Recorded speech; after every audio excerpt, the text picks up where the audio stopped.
सोनल मां का आशीर्वाद है कि मुझे इस पुनीत आयोजन से जुड़ने का सौभाग्य मिल रहा है। मैं पूरे चारण समाज, सभी व्यवस्थापकों और सोनल मां के सभी भक्तों को बहुत बहुत अभिनंदन करता हूं। मढ़ड़ा धाम चारण समाज के लिए श्रद्धा का केंद्र है, शक्ति का केंद्र है, संस्कार परंपरा का केंद्र है। मैं आई के श्री चरणों में अपनी उपस्थिति दर्ज कराता हूं, उन्हें प्रणाम करता हूं। मेरे परिवारजनों, जन्म शताब्दी के इस 3 दिवसीय महोत्सव के बीच आई श्री सोनल मां की स्मृतियां हमारे साथ है। भगवती स्वरूपा सोनल मां इस बात का साक्षात उदाहरण रही है कि भारत भूमि किसी भी युग में अवतारी आत्माओं से खाली नहीं होती है। गुजरात और सौराष्ट्र की ये धरती तो खास तौर पर महान संतों और विभूतियों की भूमि रही है। कितने ही संत और महान आत्माओं ने इस क्षेत्र में पूरी मानवता के लिए अपना प्रकाश बिखेरा है। पवित्र गिरनार तो साक्षात भगवान दत्तात्रेय और अनगिनत संतों का स्थान रहा है। सौराष्ट्र की सनातन संत परंपरा में श्री सोनल मां आधुनिक युग के लिए प्रकाश स्तंभ की तरह थी। उनकी आध्यात्मिक ऊर्जा,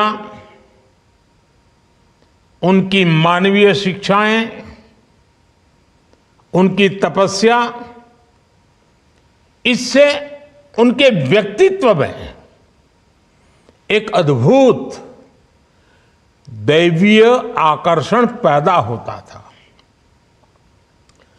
उसकी अनुभूति आज भी जूनागढ़ और मढ़ड़ा के सोनल धाम में की जा सकती है।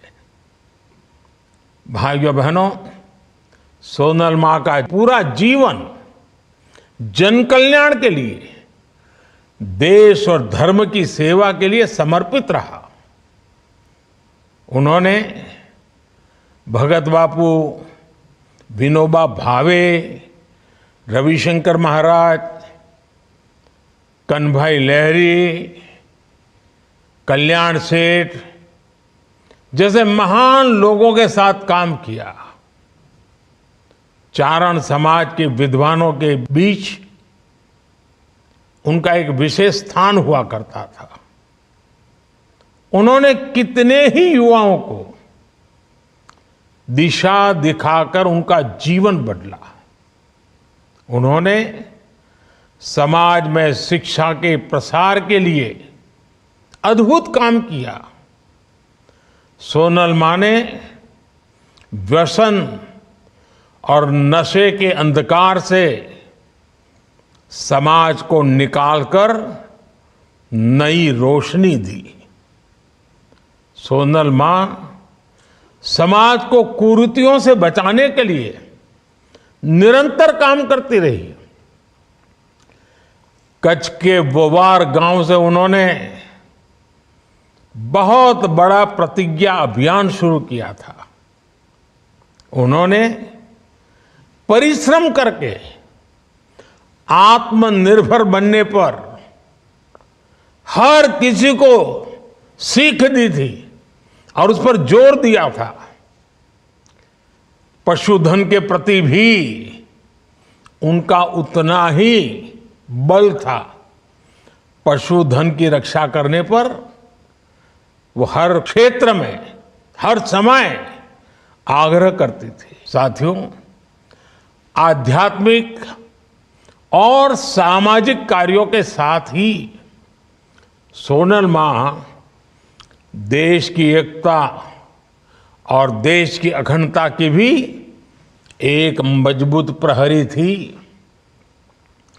भारत विभाजन के समय जब जूनागढ़ को तोड़ने की साजिश चल रही थी, तब उसके खिलाफ सोनल मां चंडी की तरह उठ खड़ी हुई थी। मेरे परिवारजनों, आज श्री सोनल मां देश के लिए, चारण समाज के लिए, माता सरस्वती के सभी उपासकों के लिए महान योगदान की एक महान प्रतीक थी। इस समाज को हमारे शास्त्रों में भी विशेष स्थान और सम्मान दिया गया है। भागवत पुराण जैसे ग्रंथों में चारण समाज को सीधे श्री हरि की संतान कहा गया है। इस समाज पर मां सरस्वती का विशेष आशीर्वाद भी रहा है और इसलिए इस समाज में एक से एक विद्वानों की परंपरा अविरत चलती रही है। पूज्य ठारण बापू, पूज्य ईसरदास जी, पिंगळसी बापू, पूज्य काग बापू, मेरुभा बापू, शंकरदान बापू, शंभुदान जी, भजनीक नारायण स्वामी, हेमूबाई गढ़वी, पद्मश्री कबीरदास और पद्मश्री भिखुदान भाई गढ़वी, ऐसे कितने ही व्यक्तित्व चारण समाज के विचारों को समृद्ध करते रहे हैं। विशाल चारण साहित्य आज भी इस महान परंपरा का प्रमाण है। देशभक्ति के गीत हो या आध्यात्मिक उपदेश हो, चारण साहित्य ने सदियों से इसमें अहम भूमिका निभाई है। श्री सोनल मां की ओजस्वी वाणी खुद इसका एक बहुत बड़ा उदाहरण रही है। उन्हें पारंपरिक पद्धति से कभी शिक्षा नहीं मिली, लेकिन संस्कृत भाषा, उस पर भी उनकी अद्भुत पकड़ थी। शास्त्रों का उन्हें गहराई से ज्ञान प्राप्त था। उनके मुख से जिसने भी रामायण की मधुर कथा सुनी, वो कभी नहीं भूल पाया। हम सब कल्पना कर सकते हैं कि आज जब अयोध्या में 22 जनवरी को श्री राम मंदिर में प्राण प्रतिष्ठा का कार्यक्रम होने जा रहा है, तो श्री सोनल मां कितनी प्रसन्न होगी।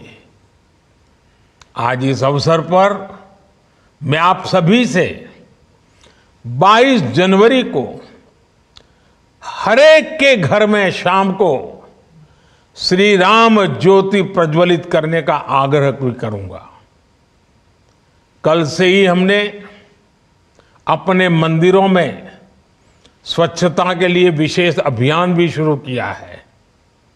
इस दिशा में भी हमें मिलकर काम करना है। मुझे विश्वास है हमारे ऐसे प्रयासों से श्री सोनल मां की खुशी अनेक गुना बढ़ जाएगी। साथियों, आज जब भारत विकसित होने के लक्ष्य पर, आत्मनिर्भर होने के लक्ष्य पर काम कर रहा है, तो आज श्री सोनल मां की प्रेरणा हमें नई ऊर्जा देती है। इन लक्ष्यों की प्राप्ति में चारण समाज की भी बड़ी भूमिका है। सोनल मां के दिए गए 51 आदेश चारण समाज के लिए दिशा दर्शक और पथ दर्शक है। चारण समाज को इसे याद रखना चाहिए और समाज में जागृति लाने का काम निरंतर जारी रखना चाहिए। मुझे बताया गया है कि सामाजिक समरसता को मजबूत करने के लिए मढ़ड़ा धाम में सतत सदाव्रत का यज्ञ भी चल रहा है। मैं इस प्रयास की भी सराहना करता हूं। मुझे विश्वास है आगे भी मढ़ड़ा धाम राष्ट्र निर्माण के ऐसे अनगिनत अनुष्ठानों को गति देता रहेगा। एक बार फिर आप सभी को श्री सोनल मां की जन्म शताब्दी महोत्सव की बहुत बहुत बधाई। इसी के साथ आप सबका भी बहुत बहुत धन्यवाद।